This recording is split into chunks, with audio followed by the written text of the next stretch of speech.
Captain Schaaf's log, stardate 76193.4.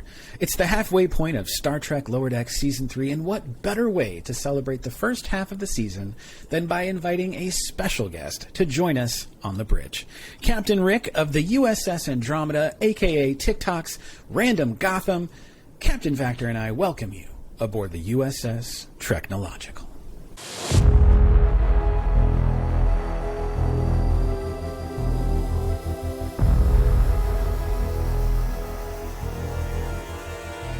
Welcome to TREKnological, a Star Trek Shakedown. This is a short-form podcast hosted by two hardworking dads who love to talk Trek. I'm Captain Schaaf, and with me each week, side by side in our co-captain's chairs on the bridge of the USS TREKnological, is Captain Vactor. How's it going, Vactor? It is going very well, and I can't wait to talk Lower Decks.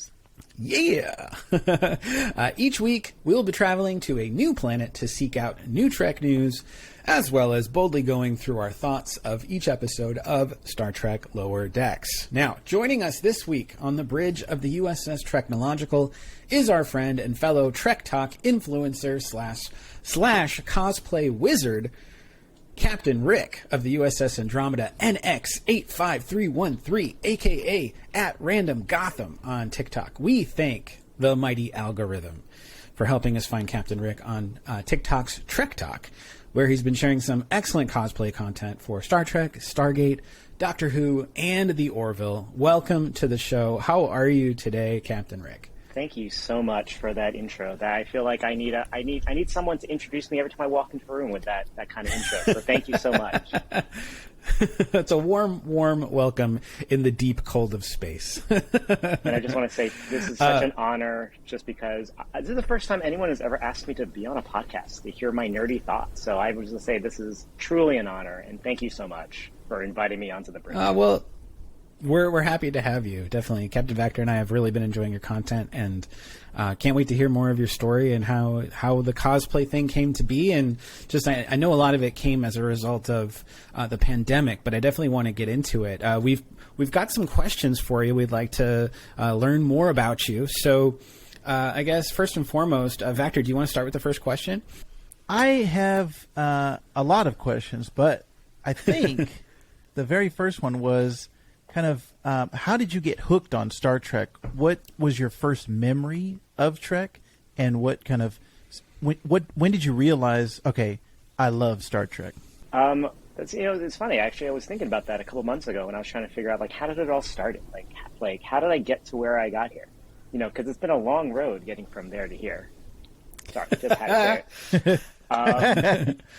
But you've got faith of the heart, so that counts. You do. Yeah. Going where my heart will take me, always. But yeah, so when did I first get into Star Trek? I would say my parents were divorced, so my mother worked all the time, and I was kind of left, on my own devices for a lot of it. And I remember watching Star Trek, like Next Generation would have come on, and I'd see some of the original movies, which kind of got me into saying, you know what, this is actually very interesting. I want to know, the backstory of Wrath of Khan. So let me go and watch the original series. And that's when it kind of started snowballing. I started watching the original series, Next Generation. Voyager is actually one of my favorite Star Trek, just because it was the first series to watch as it was airing. I remember back in the day, I used to have my VHS tapes, and I would record every episode and try to pause it for the commercials, and I had stacks and stacks. And, I think what I love about Star Trek is just that I just love the message behind Star Trek. I love the characters, the people, the characters that we bond over. And, it's reason why whenever someone asks me, what are you watching? I'm like, oh, I'm just rewatching Star Trek. And someone asks me, how many times do you watch this episode? I'm like, I don't know, 30, 40 times maybe. But it's just, I just feel so passionate about Star Trek, and it just really does make me happy. So nice. Great response. Yeah, absolutely. And you know what? No judgment for watching and rewatching. There's a lot of not so good content out there that's not Trek related. So why not just keep watching the good stuff? Now, as I've seen on your TikTok, you got involved with cosplay more as a result of, I guess, kind of just being kind of on lockdown, being in the pandemic, and sort of people were all focused inward, things like that. So tell us a little bit about your cosplay experience, and also some of your favorite costumes. I know you're currently rocking your bold Boimler, and you're looking quite bold, and I love it. But let's hear a little bit more about the cosplay side of things. All right. So at the start of before the pandemic, I had 2 Halloween costumes that I would just wear just for Halloween parties, something like that. And then when the pandemic happened and we were all in lockdown, everyone had their coping mechanisms, and my coping mechanisms was purchasing Star Trek uniforms, because I was supposed to go to Star Trek Las Vegas in August of 2020, which unfortunately was canceled. So I bought Star Trek uniforms, and by the end of 2020, I had 6. And then and this is before I joined TikTok. I joined TikTok in March of 2021. And after just a friend kept sending me TikTok videos, and I said, you know what? I had an account. Let me go check and scroll. And I started seeing other people post Star Trek content. I was like, oh, I could do this. So my very first TikTok video was actually the scene with Picard and Lily from Star Trek First Contact. Which that's kind of like what started me on this road of just making content, buying Star Trek uniforms. I now have 22 Star Trek uniforms. Whoa. 23 if you count the Orville. So half my closet is essentially Star Trek uniforms at this point. Dang. That's fantastic. Wow. And actually, my son was born in March of 2021. So another milestone that happened in March of 2021. Happy birthday to him. Oh, thank you. Do you have any favorite costumes? I would say the Lower Decks uniform is actually one of my favorites, because I feel like it's like a cross between the TNG as well as the Wrath of Khan. I love the flap, as Boimler says. We got the flap. So it is actually one of my favorite uniforms, to be honest, followed by the Voyager jumpsuit. I have to say, there's something about the simplicity of that design, and I just love it. Nice. That's terrible. Very nice. It's terrible to wear in the summertime because there's too many layers on. So this has actually become my summer uniform, because it's just a jacket I could just open up. And fun story that also something that happened this year. I joined a local Star Trek meetup group. Where we basically get together every month in Star Trek uniforms and go to the bar and drink. Oh, nice. Is there a bar that is very welcoming to your Star Trek uniforms, or do you find that people are kind of, doing the thing where they judge you? I mean, I don't personally agree with that, but like, are the bar patrons welcoming, or do they give you a hard time?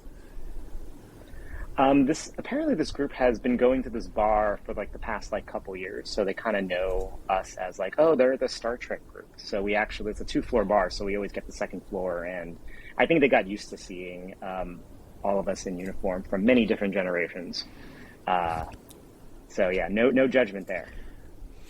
Good. Nice, your own personal 10 forward. We just need Guinan. Yeah, and that actually leads into my next question of the Star Trek community, and we're big on that, and that was how we found you. And I wanted to ask, what does the Star Trek community mean to you, and how has it kind of changed your life? Well, I will say, before joining TikTok, I had no idea that it was possible to make real, genuine connections with people on the internet who we haven't met in person. And since joining TikTok, I've found that community. I've found my people.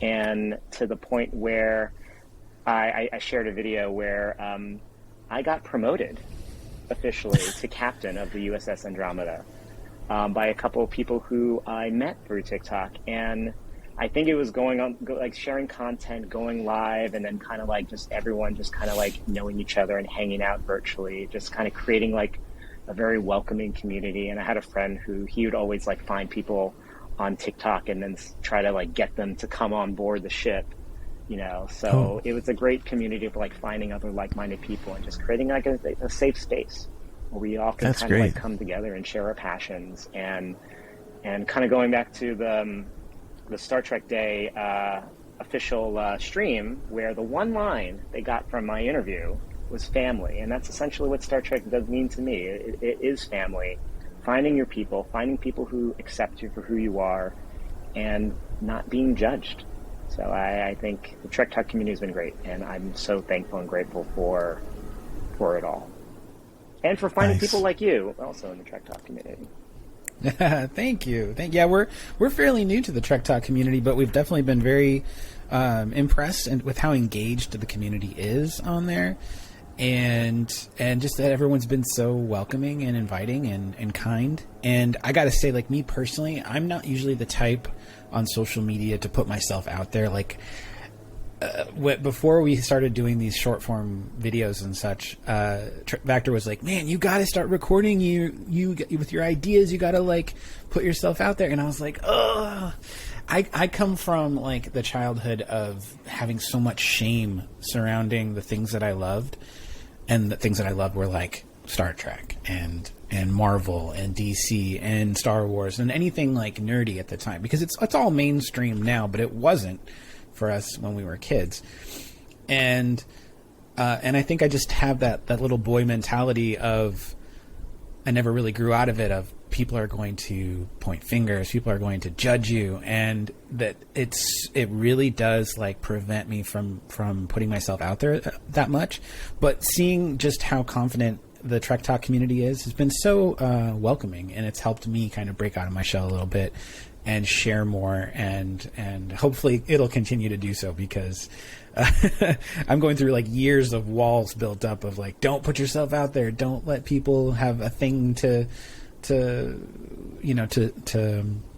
skewer you for. So I'm just thank you for being so proud in the community that you can be so open and share, because it's inspiring. But you also filmed some of those thirst trap videos with the lower decks. I was like, that was great, So I hope you can don a uniform and start, like, doing some cosplay videos. I'd love to see it. Oh, that'd be cool. Yeah, maybe. Yeah, I am wearing. You can't really tell, but I am wearing a Star Trek shirt right now. It's got all the ships of the line, basically. So, and then Vector's rocking a Captain Dad shirt. Yeah. So we're getting there. We're starting to build our stock up. Let's see. Best advice that you've learned from Star Trek? Best advice. Well, I guess best advice is just be yourself. Be open-minded. Don't judge others prematurely. I think we learned Star Trek is like infinite diversity, infinite combinations. I think that's the term, and right. I feel like that's definitely it. I feel like everyone should adopt the ideals of Star Trek. Just be open, welcoming, accepting, and kind of like what you were saying about how you felt like you couldn't truly be yourself. And I think all of us have felt that way. I know I have, and I think. The one thing is, like, when I'm with my friends, I'm very nerdy. I'm no shame of who I am. Now, going on the internet and posting to total strangers, that took a while. And I think it really does help, kind of like you're saying, like, seeing other people kind of, like, be themselves and unashamedly be themselves. And I think it just kind of helps make you feel comfortable to do the same. So I would say the best advice, yes, is just to be yourself and just be you, because you're awesome, and you should continue doing so. Well said. Thank you. This is going to be our warp speed round. We're just going to go quick on these ones. So, who's your favorite captain? Janeway, as you can see from the background there. Yes. Next one. What is your favorite Star Trek film? Wrath-the-Con or First Contact. Nice. Yeah, you're in good company here. Those are my two top ones as well. The right answer so far, right? Yes. Yeah. And then final one. What is your favorite Trek TV show? I would say Voyager. Nice. It's my comfort show. Though Lower Decks, I would say, is second place. Nice. Which is very perfect. nice. We're talking about Lower Decks. That's right. We Yes. got the best Boimler right here. Yeah. All right. Well, thank you so much. We're going to definitely, we're so looking forward to hearing your thoughts on this week's episode. But first, let's set a course for the nearest planet, Maximum Warp. Aye, sir. Course laid in. Mexican pizza? Now that's what I call a taco. Captain Vactor and Captain Rick, please meet me in the transporter room where we'll beam down to the planet's surface to search for some Trek news. On our way. 3 to beam down. All right, Captain Vactor, can you scan the planet's surface for any sign of Trek news? Aye, sir. I found some Trek news, Captain Schaff. Thank you, Captain Vactor. Can you please transmit those news articles to our show notes for our listeners? And now then, let's go ahead and continue our weekly mission with our episode discussion.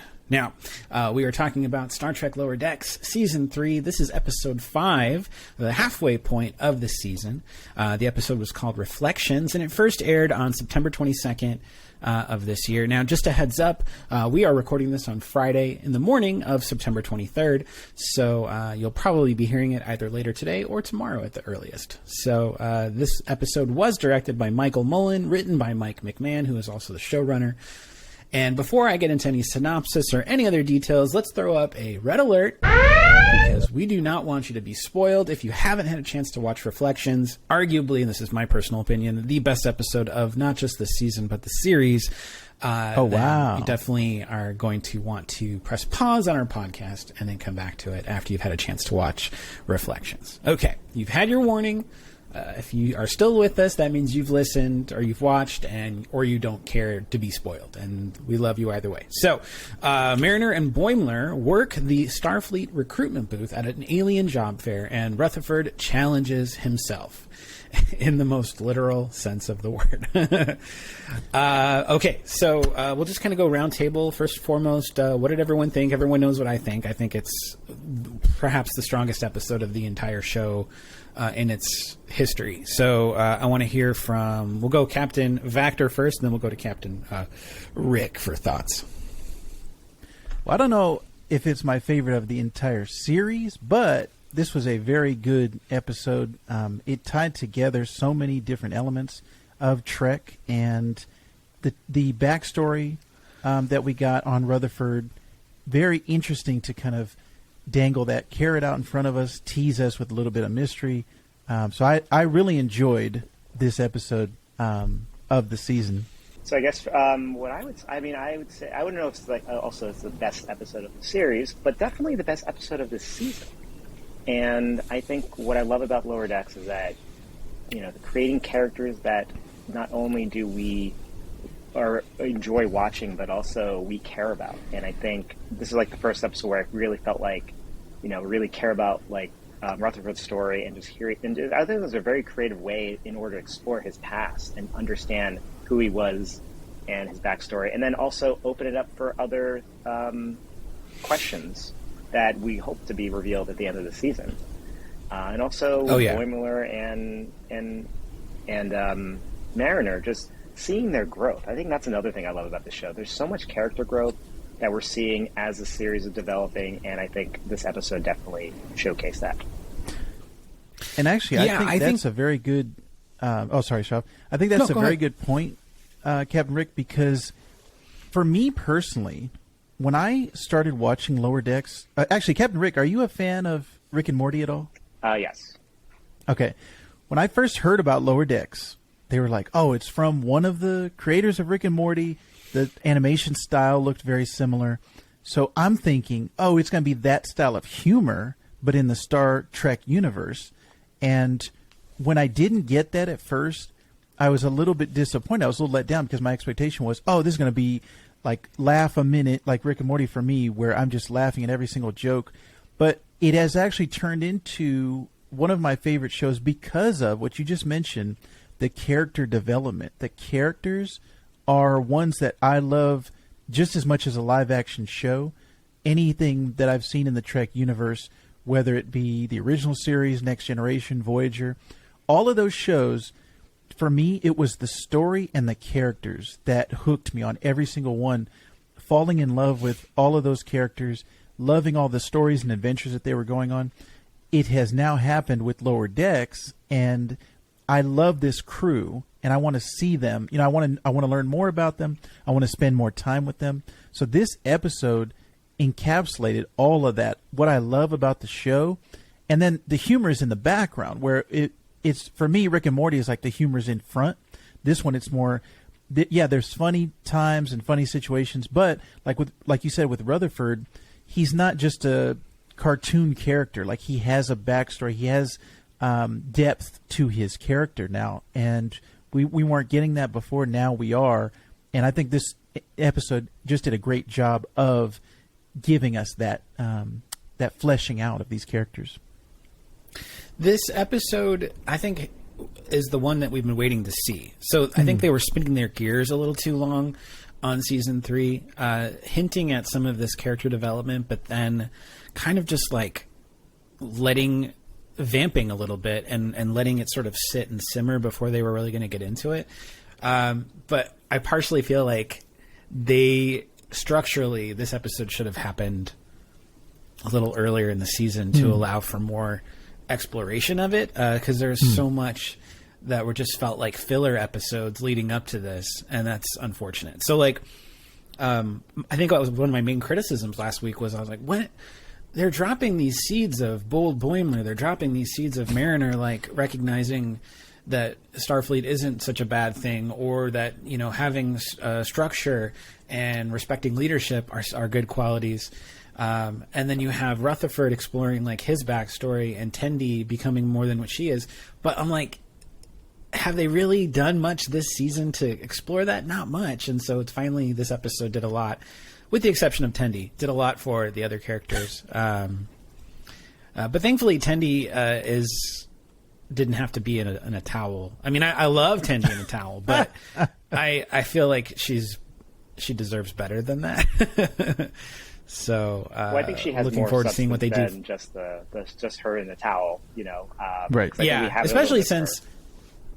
Yeah, especially since she's an Orion, and they're already depicted in various shows as these objects of like sex appeal and things. So it's, right. I think that they need to make sure the second half of the season does a better job of putting her in that science officer role in a much bigger capacity and making her a bigger focus. Also, I want to see the 4 of them together more. This season has done a lot that has divided them, especially Rutherford. He's usually off doing his own thing. It's rare to have all 4 in the same plot line together. It's always a couple of them in the A plot, a couple of them or one of them in the B plot. And it'd be nice if all 4 of them were in either the A or the B plot. So, I was right. well, another thing. Oh, I'm sorry. Oh, I'm sorry. Go ahead, Ricky. I was just say I kind of like it when they kind of mix and match them, because we got a little bit of a mix where we had like Mariner with Tendi and then Boimler with Rutherford, and I always find that's really interesting to see because we always see the 2 same pairings. Right. But I do agree. I think they do work well, all 4 of them together, and I think it's something that I hope that we get a little bit more of them this season. Yeah, and I was going to say, I like that the main crew, I like all of those characters, but this specifically focused on the Lower Deckers and the side plot. You didn't see the main cast as much, so I felt like there was more time stretched out to spend with our main 4 specifically. So I thought this episode did a great job of focusing on the Lower Deckers, which the show is called Lower Decks. Some really funny jokes in this episode. Starbase 80 is apparently the worst starbase of all time. Now, I don't personally know, and I didn't do any digging on this just based on time, but do we know why? Do we know why Starbase 80 sucks so bad? It was a throwaway joke, like I think in season 1, where someone was like comparing the Cerritos to Starbase 80, and someone in the background said, "Oh my God, Starbase 80!" Okay. Oh man. So I feel like we better get Starbase 80 by season finale. I want to see Starbase 80 and why it sucks so bad. Kind of like fill in the blanks ourselves, That's true. That's true. Yeah. So many notable quotes in this episode that I wrote down. Some of the ones that really stuck out to me. I love when Mariner, they're in the recruitment booth, and she's like, Starfleet, get your Starfleet. We got new worlds. They're strange, and they need seeking out. Yeah. It's so funny to me how they're so good at poking fun at their own stuff. That self-deprecation and also being just very self-referential, like, is so funny to me. And it's done so cleverly that it makes me very happy. Well, what's great is that, again, and I've said this on multiple shows, they reward you for being a Trek fan. Like, there's references that a non-Trek fan, I should say, would not get. Now, they'll still enjoy the show for the characters and the adventure, but for us, referencing different things about Starfleet or referencing different shows, movies, things like that, the Strange New Worlds, things like that, it's just an added layer for us. So it's just another level of jokes for us. And that's what I love about. And Rick, we talked earlier before the podcast started about rewatching it, watching it multiple times. It rewards you for multiple viewings. And I love that in any media, whether it's TV, movies, comic books. I love revisiting things and finding something new, discovering something that I hadn't seen before. 100%. Like, rewatching, you start seeing, like, oh, I didn't notice they said that, or I didn't notice that in the background. And I think that's what I love about Lower Decks too, because it rewards people who have been Star Trek fans for a long time, but then also it doesn't put off people who haven't. So I think it's a great entry. That's it's true. a great, like, entry Star Trek for a lot of people. Yes. Yep. I think as well, like, it works backwards too, because if it is the first time they're being given some of these Easter eggs and references to other Star Trek properties, it might encourage the viewer to then go seeking out those things, and then it sends them down the rabbit hole of Trek, and they become fans of all the other shows in the process too. So that's pretty cool. Other fun lines I have. This is from Red Rutherford, or Berserker Rutherford. He's talking to a fellow engineering person. He's like, Trill, huh? Those spots go all the way down. It's like, wow. This show. When Boimler loses it, collecting is stupid. It doesn't make you happy. Your ships smell like ass. Though I will say that collecting is actually pretty cool, because clearly we all are collectors in our own right. Yeah. Just a little bit. Yeah. I had to get another bookcase just a few months ago. I was like, I need more places to put stuff. And I'm like, this is not even fully put together yet. I only moved a couple months ago from Colorado to Washington, so this is just like the beginnings of what it will look like. But yeah, I love collecting. It's not stupid. But their ships might smell like butt. Yeah, we don't like ass. The Delta Flyer in this episode, so fun. So I loved beautiful. seeing the Delta Flyer. Yeah. When Rutherford was putting it together, that initial frame of it, I was like, is that the Delta Flyer? I immediately reckon, I'm like, I haven't seen this ship in a long, long time, but I'm like, that looks like the beginnings of the Flyer. And if that's the Flyer, I'm going to lose my cool, because that is so fun. And sure and it enough. came with a matching uniform too, right? Yes. Oh, I loved it. So great. That'll be the next big uniform that everyone's wearing on the Trek Talk community. I saw a couple wear that when I went to my first Star Trek convention out in Chicago, and there was two people that walked around with those racing uniforms, which are, like, beautiful.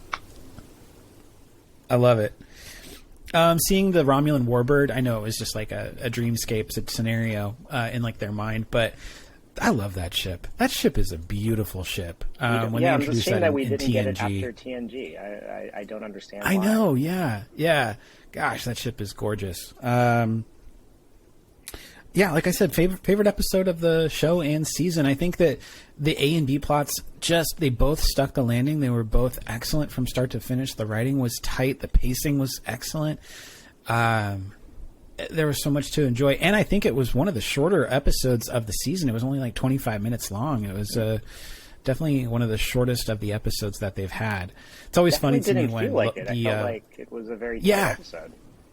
Exactly. Yeah. It's always funny to me that when the Ready Room episodes, the after show, are longer than the actual show episodes. Yeah. And we got another Ready Room. But before we get into that, any additional thoughts on the episode that you wanted to share? Definitely Warp 10 excitement. Another wonderful line. Yeah, that was great. A good... Go ahead. No, yeah, like I said, all the lines were great. You know, all the little Easter egg lines. I loved Boimler with his little Stargazer model that eventually yes. was thrown at the. I forgot if it was the collectors or it was like the scientists. What is it? The space station scientists. Yeah, the outpost scientists. Outpost scientists. They get to wear belts. And they kept calling it the Gazer. And I don't know why that was funny to me, but I was like, just a funny way to refer to the Stargazer. The Gazer. The Gazer. Just like the D, you know? Oh. Yeah, the D. So if you don't know, you're going to be thinking we're talking about something else, but...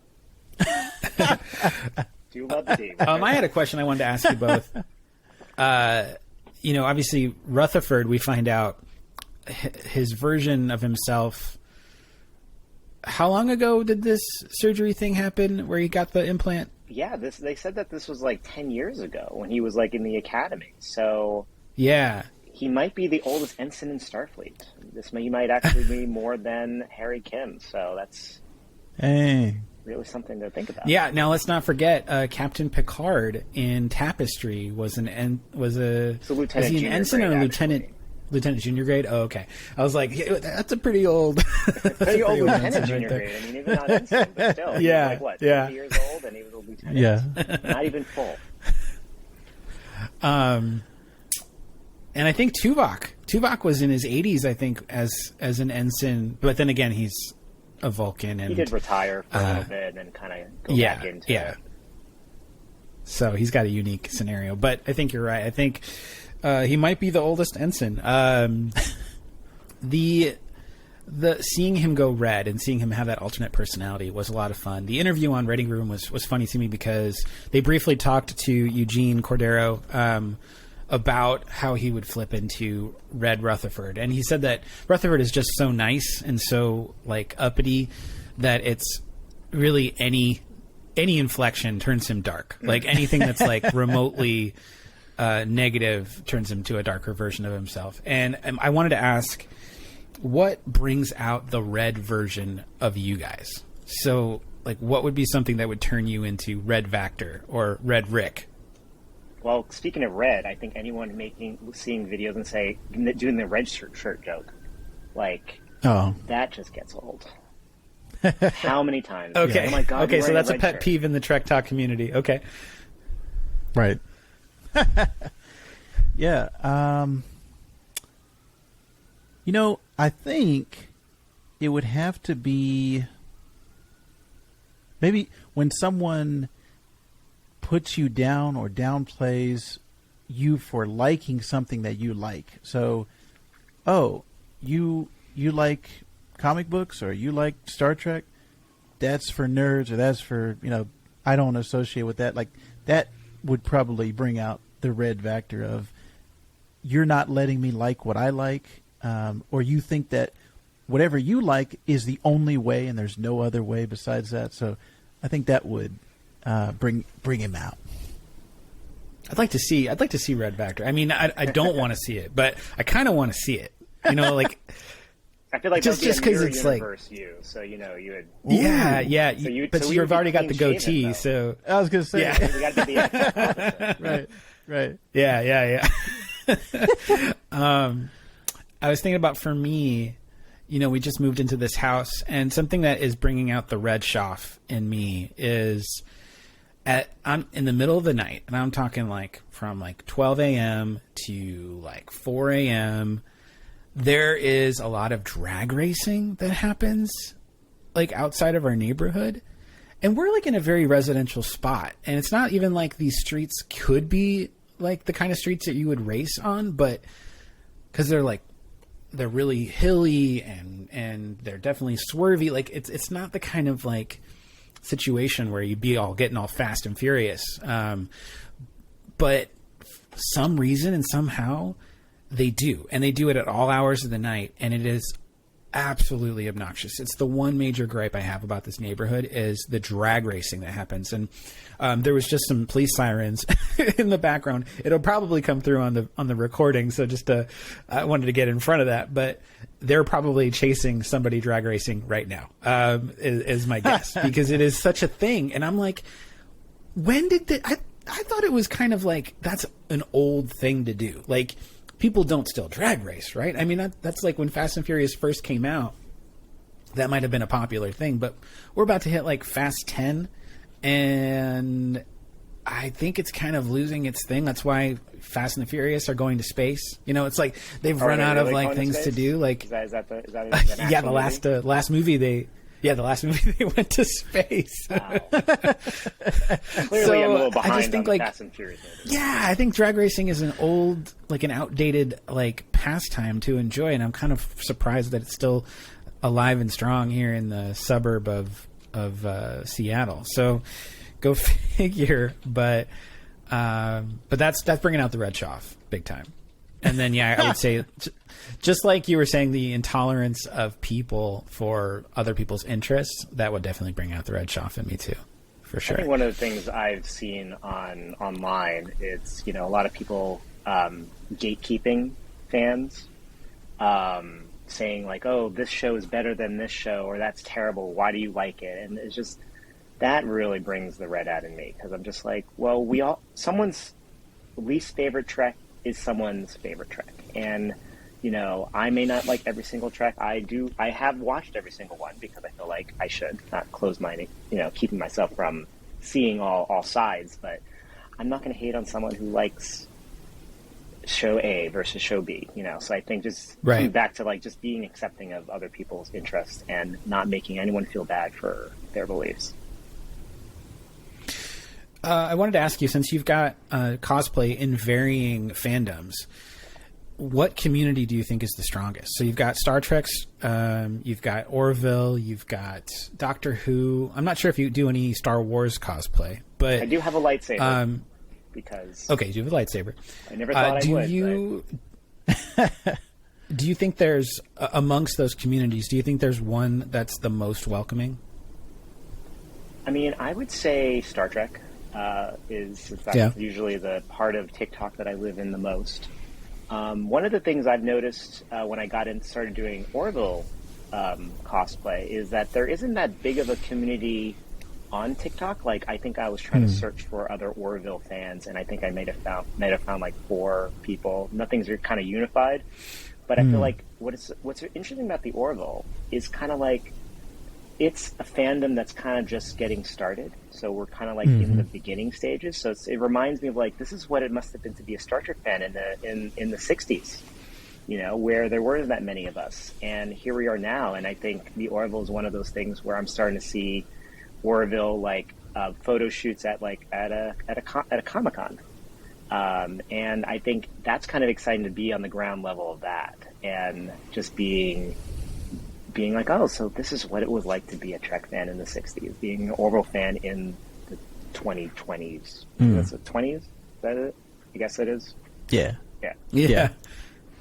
Well, and you got one of your TikTok videos was stitched with Adrian Palicki. Is that how you pronounce her last name? I think it's Palicki. I think. Yeah. Yeah. Every time I see it in my head, I almost want to say Padalecki, like the guy from Supernatural, but I know it's not. Yeah. It's not that, but yeah. So, and she's awesome, and definitely part of the Orville community. So that's pretty awesome. You're making that connection with the actual cast, a very big portion of that cast. So that's really cool. Oh, and speaking of cast, there's one video that I'm very proud of. It's the video that I did with another friend of mine from TikTok. We did a Harry Kim promotion video, and I stitched together audio clips from 4 different episodes, and I clipped it together where Janeway, it's a scene where Nightingale, where Harry Kim wants to get command of the mission, and Janeway is like, this is so unlike you. You're trying to get captain. And Harry Kim basically in that episode says, I understand this is a small ship. There's not very limited command positions, which I feel like the real Harry Kim wouldn't have said that. Harry Kim would have stood up for himself, like, no, I can do this. So I took that scene, I edited it so that Janeway actually does promote him. And what I loved about that video is that I shared it with Garrett's wife, who I became friends with TikTok, which is a really amazing milestone to achieve. It's a flex, as I say. But I shared it with her, and I said, hey, can you show this to Garrett? And she actually did like a duet and a blind reaction, and Garrett was watching it for the first time, and it was so animated when he saw it. And then the scene where it got flipped, where he was like getting promoted, he was just like, oh my God. And it's just like, that really makes my day. That made everything worth it. Just kind of like promoting our favorite ensign to lieutenant as he deserved. So that's, I think, being noticed awesome. by these actors and celebrities is really kind of like, because they're just part of the community too. And I think that's just great. Yeah, that's really great. I love that. He's got a podcast with Robert Duncan McNeil. Yeah, Delta Flyers. Yeah, Delta Flyers. Yeah, is that one of the ones that you do listen to? I've fallen behind on it because it's one of those things. If I fall behind, I'm like, I don't want to listen to the latest one, so I'm pausing. So I'm paused I think a season and a half. But I'm listening to yours though. Clearly, I'm like, I have to go back. Thank you. I gotta listen to those other ones. I was regarding the Ready Room. Going back to that, the interview that was conducted between Will Wheaton and Tawny Newsome.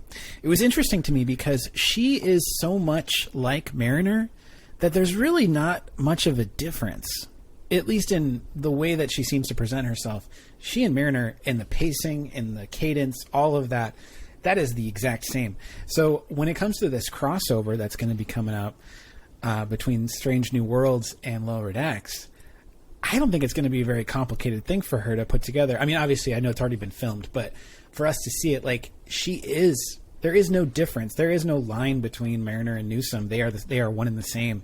I thought that was so fascinating to kind of witness that, and it makes me wonder how much she was able to contribute creatively, or if the character was made with her in mind. I don't know that detail. Well, I guess seeing how Mike McMahon is with, how his relationship with the other actors. And I got to see the Lower Decks panel in Mission Chicago, where they came on stage donning their uniforms, which I thought was amazing. And honestly, I feel like the characters were modeled after the actors themselves. I don't think there's any difference. I saw Jack Quaid. He is Boimler. I can watch any media with him. If you watch him in The Boys, I look at his character Huey, and I'm like, that's Boimler right there. Yeah, that's true.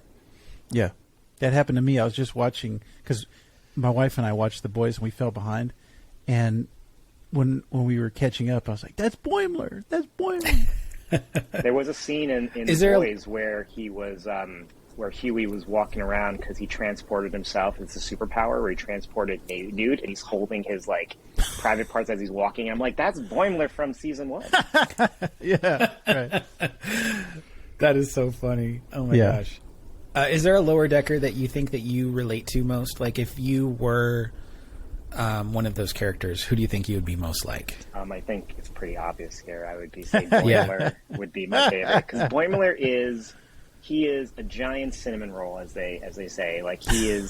He's just such a kind-hearted soul, and I think we should all be Boimler. And one of my friends, Mary, was kind of she saw a TikTok where they were talking about who would be worthy to lift Mjolnir. I can't even say it.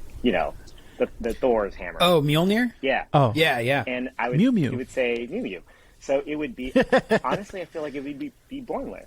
He would be the one where he would pick it up and not realize that he can, because he was like, oh, Thor needs it. So he picks it up and hands it to him without even thinking. Because I feel like Boimler is true of spirit. He's such a genuine person. I feel like there's not a negative bone in his body. And I think he would be worthy of Mjolnir. Yeah. Very nice. What about you, Vector? I would say Rutherford. The way that he is into what he is into mainly his job and the what he gets excited about and technical aspects of his job. I feel like that's the same with me. And then also the way that his personality is presented, I feel like that is how I look at the world. And I think the optimism that I get out of Rutherford would be, that would be my Halloween or my cosplay. I love it. I love it. I was going to say Rutherford as well, but on a different way. I think that I have the capacity to be super nice and super passionate about what I'm doing and who I'm with. But then I have it within me, buried deep, to be Red Rutherford. I things get me riled up because I'm just so passionate about stuff. And so if I feel injustice or something is going on, somebody is being treated unfairly, I absolutely flip into Red Schaff. And so knowing that is part of my personality, maybe even if it is buried through layers, I think that's probably fairly accurate. But I think I try generally to be a positive person, and I think Tendi is probably the most positive person on there. So maybe I'll say a little bit of Tendi, but I would love to be Billups, just because I love Paul Scheer.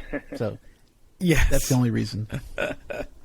Paul Scheer is fantastic. Billups is hilarious. They're really normalizing mustaches on this show, and I'm here for it. So I'm here for it.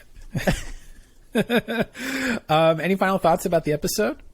I think one of the lines, actually two things. One, I think it was when Rutherford was kind of passing, and he just kind of told Rutherford, it's I held on to, I was angry at so many things, and you've let go of that rage. And I thought that was, and it was saying it's good to grow. And I think that's a very interesting to see the two of them kind of see who Rutherford was in his past and seeing who he is now. I thought that was such a great message. Also, the other message where Rutherford was in the Delta Flyer with his friends, and the moral, kind of going back to what Star Trek means, is it's family, it's friendship, and just knowing that life is hard, but you're not alone if you have your friends, which I thought was great. Yes. So true. This episode is so great with comedy and heart. It's kind of rare to have a show really hit all marks on both of those things, because usually you can't have one with the other. Right. It just doesn't jibe, or it feels artificial. But there was so much heart and so much focus on friends and family, and still there were plenty of scenes that were ridiculously funny. Some of the best lines this season for sure. Just loved it. I loved it. Very well. Well, that is going to be our episode discussion. Great episode. Season 3, episode 5, Reflections. Now, what we're going to go ahead and do is flip gears, and we're going to boldly go and begin our weekly segment that we like to call Boldly Dadding. So this is a weekly segment where we share some story or lesson learned during the past week as dads to young kids. Now, for those that are just joining and don't know anything about us as dads, as fathers, I have two children. I have a 4-month-old, soon to be a 5-month-old, and I have a 2-year-old. And so there's the house is pretty busy all the time. I think they're both napping because it's very quiet. I'm in my office, but I can hear. I was like, it's very quiet out there. So I think they're still sleeping, which is brilliant, amazing. Let's take a win when we can get a win. You know what I mean? All right, Vactor. So let's give you an opportunity to introduce the audience to your family. So you have... I have one 18-month-old son. So he is right now currently the only child in my immediate family.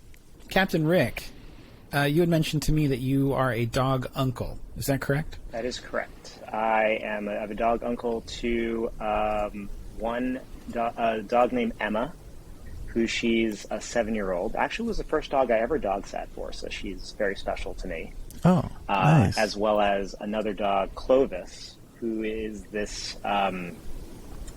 border terrier. It was a Korean dog rescue that my friends got during the pandemic.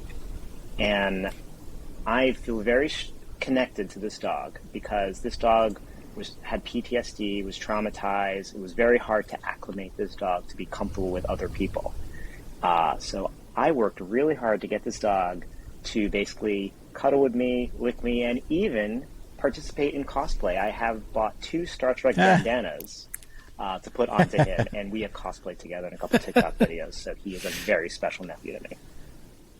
That's awesome. That's awesome. I love it. I love it. Well, so within this segment, we talk about something we've experienced over the past week as dads, or in some various parenting role, even in an uncle capacity. I figured I would go ahead and go first.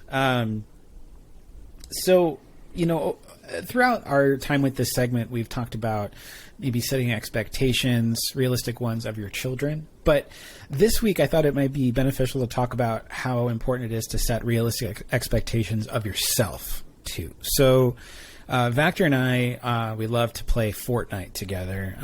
Captain Rick, are you familiar with Fortnite? I used to play, but one of my roommates, he's an avid Fortnite player. Oh, okay. Okay, so you're definitely so you get it. Yeah, they just launched their new season, and we've been dying to play together. And up until I think it was yesterday, maybe, or 2 days ago, we had multiple instances of missing each other with our schedules and just the energy being zapped out of us by the end of the day. And it would be very easy to be upset about that, to be like, oh man, I really want to play this. I've a long day of working, a long day of parenting. I just want to decompress. I just want to, unload, sit down, play a video game with a friend of mine. And then your energy is like, yeah, you might want to do that, but you don't have the energy for it. So you're not going to get the opportunity. I'm just going to make you pass out. And so that happened a few times in trying to schedule with Vactor. And this is not a dig at Vactor. He's a hardworking dad, and I get it. But we missed each other a few different times. And it just, I kind of remembered, I was like, you know what? This is actually a good lesson. Now, this is a lesson in parenting that you can't, you got to be in the moment, right? Like you have to set realistic expectations for yourself and what you're capable of with your free time. Obviously, if your body needs sleep, you got to take advantage of that, and you got to listen to your body, and know that the time to engage in play in some form or capacity, whether it be with a friend, or if you're looking to get out of the house or something like that. It's just important to not get upset that it is not working out for your schedule. Just to focus on the fact that as a dad, as a parent, there's going to be limitations to what you can do. So for me, it was just a good lesson to remind myself. The worst thing you can do, I think, in general, and this is not just as parenting, but I think the worst thing you can do is have expectations of others and yourself that are unrealistic, because it's the thief of joy. There's no way it ends well. And so I think the best thing you can do for yourself is just come at things realistically. So that's my contribution. I don't know if you guys want to touch on that, or if you want to switch over and talk about your stuff. But that was what I came to this week. Yeah, that was a very good lesson to learn this week. And me being on the other side of it, I think it is very important. So I'm glad that you brought that up and put that out into the forefront. My boldly dadding story this week comes from my son. I think at this stage, like I said, he's 18 months old, so it's not like he has developed a full, who he's going to be in his life. But I think at this point right now, he's going to be a musician, because every time there is any song played, it doesn't matter what genre it is, it doesn't matter, where he's at, my son will just drop everything he's doing, just start dancing, no matter what it is. And it's hilarious to see, but it's also just kind of like, you look at a child and that innocence that they have of not having any baggage, not bringing anything into, the context of anything. and just it feels good to dance. Like when you hear music, and especially music you like, it just your body instinctually like, I got to move, I got to start moving. And so watching my son, it's been interesting, specifically the songs that like he loves making music, like tapping on things, beating on drums. And it's like, man, is he going to be a drummer when he grows up?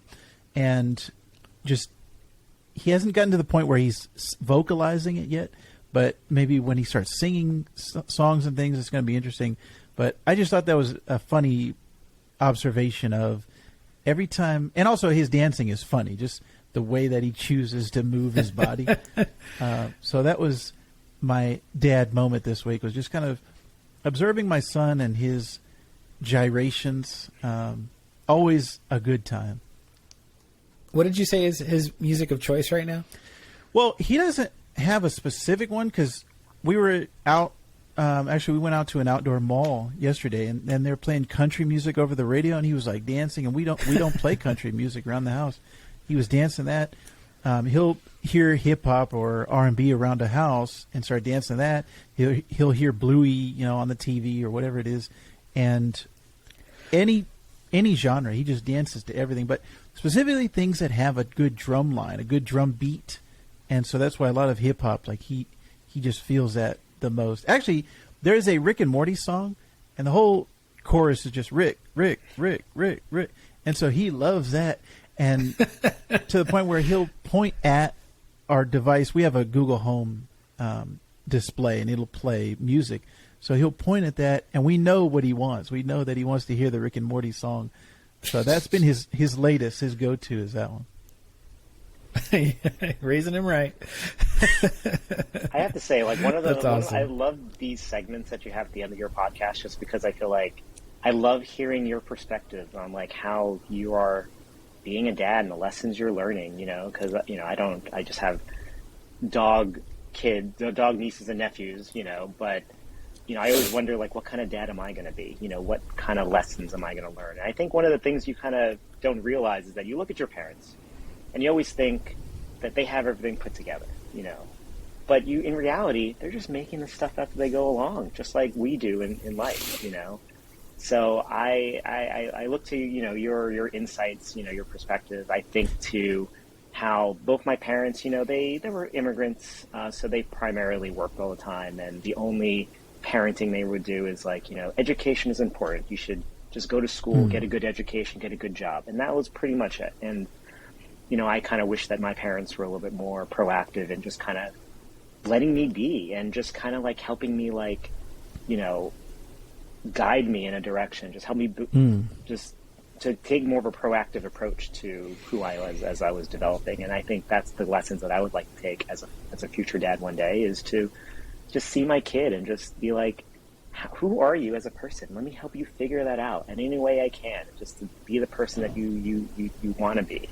And I think I'm definitely going to be taking all your lessons, and I'm going to be jotting this down. And one day when I'm a dad, I'm going to look back and I'm like, I remember what we talked about in every single podcast. Oh, thank you. Thank you. That's very kind. That's very kind of you. And actually, go ahead. I was going to say, that is something that I have found, Rick, looking at my own life and saying, oh, wait a minute. As a kid, I did think my parents had everything figured out, and life is one way. It's like you go to school, you get a job, and that's it. Like there's just a set pattern to life. And now, as experiencing it from the other side as a parent and looking at my child, it is that 100% where you're saying, oh, wait a minute, there isn't a set path. There isn't. You're just a cog in a wheel, and you just click in there, and that's it. Like that's the end of life. Everything has its variation. Everything has its own independent thing. So I've learned that now as a parent. And I was where you were at just 18 months ago. Like it wasn't that long ago when I did not have a son, and I was in your shoes 100%. So that I'm glad that that you've given us that perspective as well. Thank you, Captain Rick. Thank you. And of course, thank you all so much for listening to the podcast. We really appreciate you. Now, if you're interested and you'd like to see some of our content, whether that be on Instagram or Twitter or TikTok, we're doing lots of short form content on there. So you can find us at TREKNOPOD. That's where you'll be looking for us there. And then we really, really, really want to encourage you. Some people get their podcasts from, like Spotify or Apple Podcasts. But as well, YouTube is definitely a place and an option for podcast content, and we're on there too. So we would love for you to subscribe to our YouTube channel, which is also TREKNOPOD. You can also just search TREKnological in your search, and that'll get us there too. And then subscribe to us, follow us on TikTok, so you get all of our stuff in your For You feed. Now, I want to make sure that we have an opportunity for Captain Rick to share and plug his various channels. I know them, but I'd much rather Captain Rick had a chance to personally share them, just in case there's more than I'm aware of. So, Captain Rick, you have the con, if you will. Thank you. Ensign on the bridge, right? So you can find me on TikTok primarily on Random Gotham. I do a lot of cosplay content, mostly Star Trek, and nerd traps. Who would have thought that I would have that's one thing I think I've taken away from TikTok. I never would have thought that I would have been the person that does nerd traps, thirst traps, but here we are. But you can find all those on Random Gotham at TikTok and on Instagram, NX Cosplay. And I also have a Twitter that I'm very bad at, but I do have a Twitter at Random Gotham as well. What's the significance of Random Gotham, if you don't mind me asking? Years ago, I used to do, I had a blog where I would go to random places in New York City and talk about them. So the name of the blog ended up becoming randomgotham.com, and my Instagram kind of followed suit. And that blog is now defunct, but the name has stuck. People usually hear that and they think I'm a big fan of Batman. I mean, I do like Batman, but that is not where it comes from. But I'm from New York City, and okay. I used to go random places in Gotham, and now I'm just Random Gotham. I love it. Now, fellow Trekkies out there, if you enjoyed what you heard today, we would love for you to subscribe to our show.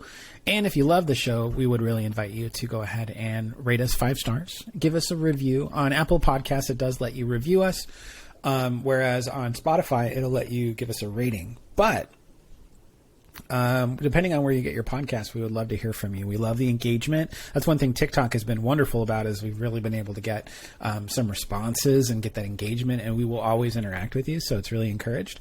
The other cool thing is our podcast, the platform is on Anchor, and there's a way that actually you can send us voice memos, and we'll put those on the podcast as well. So it gives you a chance to be heard on the podcast you're listening to, but also it gives you a chance to either ask us questions or just give us tons of compliments that we will eat up, and we'll, of course, respond in turn. So if you want to send us a voicemail, it's really super easy. In the show notes, at the way bottom, there's a link, and you'll click on that link. It'll bring you to Anchor. You may have to sign in, but that's the extent of it, and you'll be able to go ahead and send us a voice memo. So we would really, really love to hear from you. Next week, as we're going to continue our ongoing recap and review of Star Trek Lower Decks Season 3. And we've got 5 more episodes to enjoy of the season, so really looking forward to that. And then Prodigy will be coming up soon enough, and we may be covering that. But one thing to keep on your radar is that we have a co-captain's commentary, which is a new type of episode that we'll be dropping here on the first of each month as we slowly move through the Star Trek films. So if you're interested and love watching Star Trek films and wouldn't mind hearing our voices in the background while you watch, we're going to have a commentary track for you to listen to while you watch these films, and hear our thoughts and maybe our gentle ribs at some things too. So it was a lot of fun to record, and we're looking forward to putting that one out. So the first one coming up will be Star Trek The Motion Picture, and we're going to be going in order. With that in mind, I believe our mission of the week is complete. Shoff, Vector, and Captain Rick here, 3 to beam up. Live long and prosper!